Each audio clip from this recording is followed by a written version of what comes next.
Ano to? Bakit puro dugo?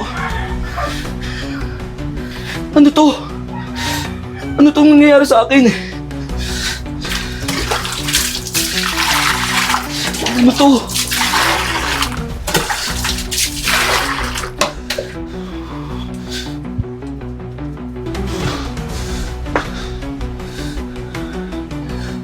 Baka pagod lang ako.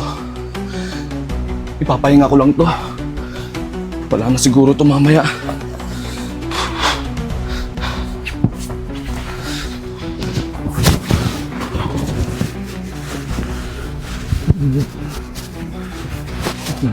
Ano? Nilalagnat ka na? Wala pa yan. Tataas pa yan. Tinga. Oh! Lumalabas na yung mga rashes. Congrats! Reward ko yan sa'yo. Diyan ka na ha. Enjoyin mo yung regalo ko sa'yo.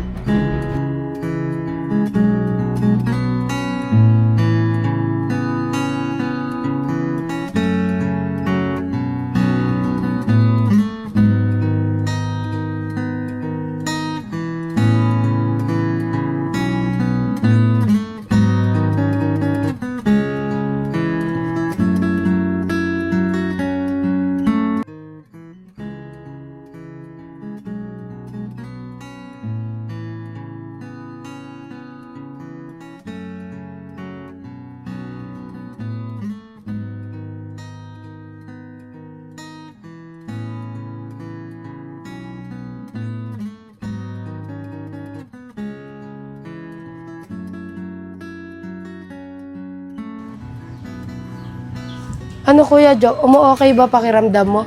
2 araw ka nang nilalagnat ah. Ganun pa rin, Abi. Walang nagbabago. Parang lalong lumalala. Siguro Kuya, kailangan mo na magpatingin sa doktor. Tignan mo yung labi mo, namumutla na. Abi, wala naman tayong pere. Paano kung malala pala yung sakit ko? Eh di doon pa ako natuluyan. Kuya, uminom ka muna ng gamot mo.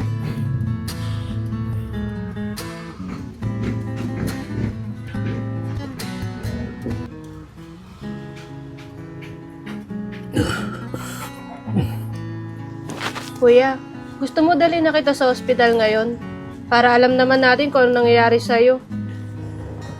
Arian, saan tayo kukuha ng pera? Alam mo namang wala tayong kamag-anak na tutulong sa atin eh. Madali nang gawa ng paraan yun, Kuya. Eh di lumapit tayo sa gobyerno. Siguro naman may tutulong sa atin. O kaya, ibenta natin yung manok mo. Oo nga, Kuya. Mukhang malakas pa naman pumalo yung pula. Di na. Wag na lang. Di bali nang magkasakit ako. Wag lang mawala yung mga manok ko. Eh Kuya, iyon na lang yung paraan para makakuha tayo ng pampacheck up mo. Eh, kaya ko pa naman eh. Hanggat narinig ko yung tilaok ng mga manok ko, lumalakas ako. Narinig mo? Lumalakas ako, narinig ko yung tilaok ng manok ko.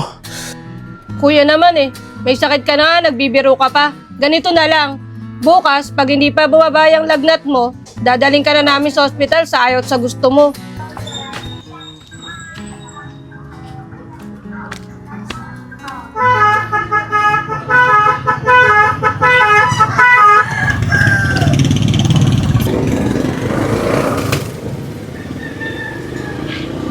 Sigurado ako. Motor na ni Lester to. Buti naman hindi na umalis yung lalaking yun.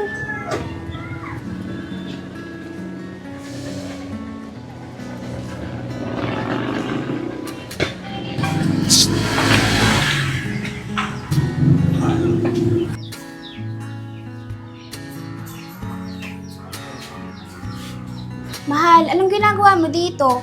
Akala ka ba pupuntahan mo ako sa amin? Maaga pa naman, mahal. Bala ko sana gabi na pumunta para sabay na tayo maghapunan. Oo nga pala, sorry. Uy, may balita pala ako kay Eman. Nasa ospital daw ah. Ano? Si Eman? Yung asawa ni Angel? Bakit daw? Ano nangyari? Hindi ko din alam, mahal eh. Sinabi lang din sa akin ni Kuya. Eh di ba doon nagkatrabaho si Kuya sa ospital? Alam na ba to ng pamilya ni Eman? Nasabi mo na ba to sa kanila? Hindi pa. Eh hindi ko naman close yung mga yun eh. Di ba kumpare mo si Jo? Bakit hindi na lang ikaw ang magsabi? O sige, pupuntahan ko na lang dun sa kanila para masabi ko agad na nasa ospital si Eman. Diyan ka na muna, mahal.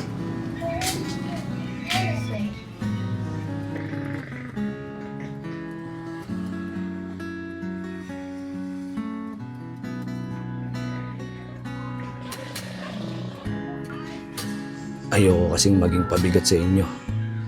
Ako tong kuya. Ako pa tong dagdag palamunin sa inyo. Ako dapat ang nagtatrabaho para sa inyo eh. Eh ganun talaga. Hindi naman tayo pinanganak na mayaman eh. Kailangan natin magtiis. Kung kinakailangan lumapit tayo sa gobyerno, gagawin natin. Oo nga kuya, maraming programa ang gobyerno para din makabawas tayo sa bayarin. Para na din malaman natin kung anong sakit mo. Sige, bahala na bukas. Kapag kaya ko naman, huwag niyo akong dadalhin sa ospital ha.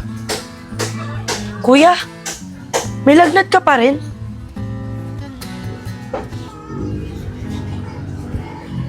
Kuya, ang taas pa rin ang lagnat mo. Kuya, ilang araw na yung lagnat mo ah. Ate, dalhin na kaya natin siya sa ospital? Kanina pa nga namin sinasabi sa kanya yan pero ayaw naman niya.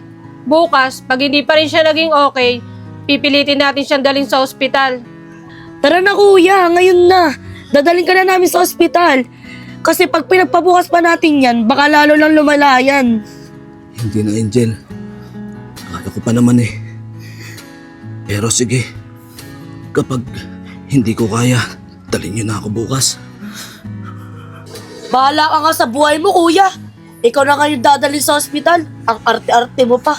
Parin Jo, nandiyan ka ba? Oh pare, kamusta? Okay lang pare. Bakit ka na pa rito? Oh, bakit ganyan ang mukha mo? May sakit ka ba? Oo pare. Ilang araw na. Kaya hindi ako nakakalabas. Siya nga pala.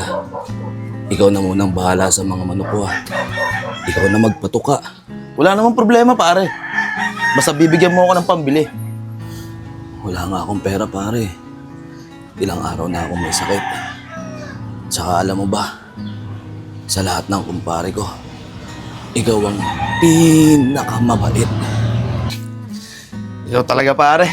Sige na nga. Pero teka lang. Kaya nga pala ako narito, may sasabihin ako sa inyong importante. Importante? Ano naman yun? Nagpunta kasi sa bahay namin si Carmer eh. Yung girlfriend ko. Yung kuya niya kasi nagtatrabaho sa ospital. Ang sabi, nasa ospital daw si Eman. Ano? Nasa ospital si Eman? Bakit daw? Di ko din alam eh. Ilang sinabi sa akin ng girlfriend ko. Nasa ospital daw si Eman. Ate Arian, puntahan ka natin si Kuya Eman sa ospital para malaman natin kung ano nangyari. O sige Abi, maya-maya puntahan natin si Eman sa ospital. Tatapusin ko lang yung mga gawain ko dito sa bahay. Ate, sama ako. Gusto kong makita si Eman. Sasama ka? Eh sino may iwan at magbabantay kay Kuya Jo? O sige, ganito na lang. Kayo na lang dalawa ni Abi ang pumunta sa ospital. Ako na lang mag-aalaga kay Kuya. O sige ate, kaming dalawa na lang ni Ate Abby ang pupunta sa ospital. Babalitaan ko na lang kayo kung ano sitwasyon ni Eman. Mag-iingat kayong dalawa ha. Ako, maiwan muna ako dito. Alalay na lang ako sa pagtingin-tingin kay kumpare. Ano ate, tara na ba? Maya-maya na maliligo muna ako. Sige ate, maliligo na rin ako. O sige, mauna na ako para makaalis tayo na maaga. Bilisan mo ate ha, bumalik ka kaagad.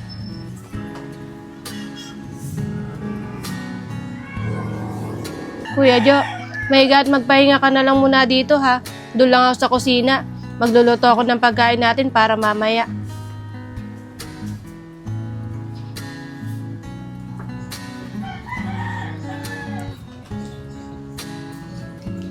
Pare, doon muna ako sa labas. Pag may kailangan ka, tawagin mo lang ako ha.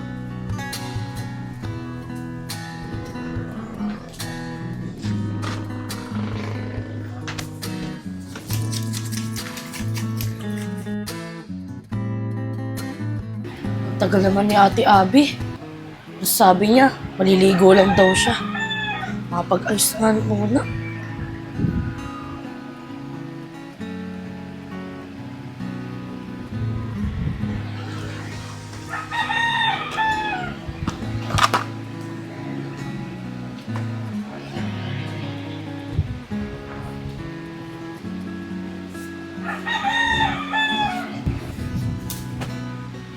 Ate, bakit ngayon ka lang? Tara, baka puwan na tayo. Dami ko pa kasing ginawa sa bahay.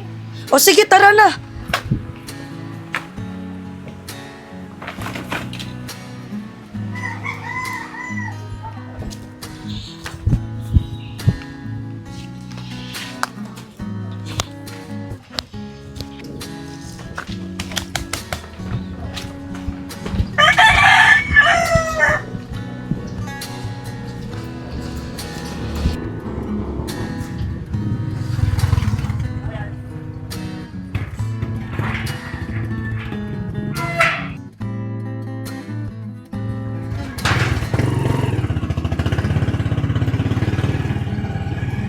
Ate, tara na. Nakakuha na ang service. Tara.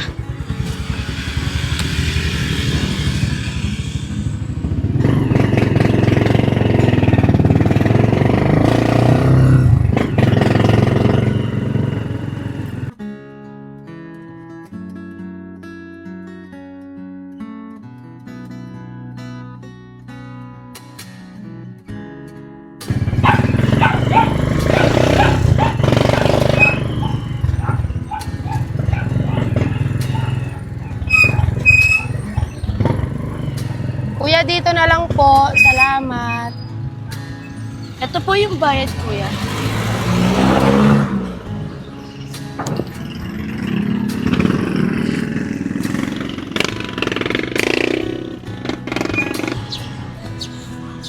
Ate, pasok na ako sa loob ha. Dito muna kayo. Malamang bawal ang madaming bisita. Ako na lang ang papasok. Baka di ka payagan. Di ka naman kamag-anak eh. Di pa kayo kasal.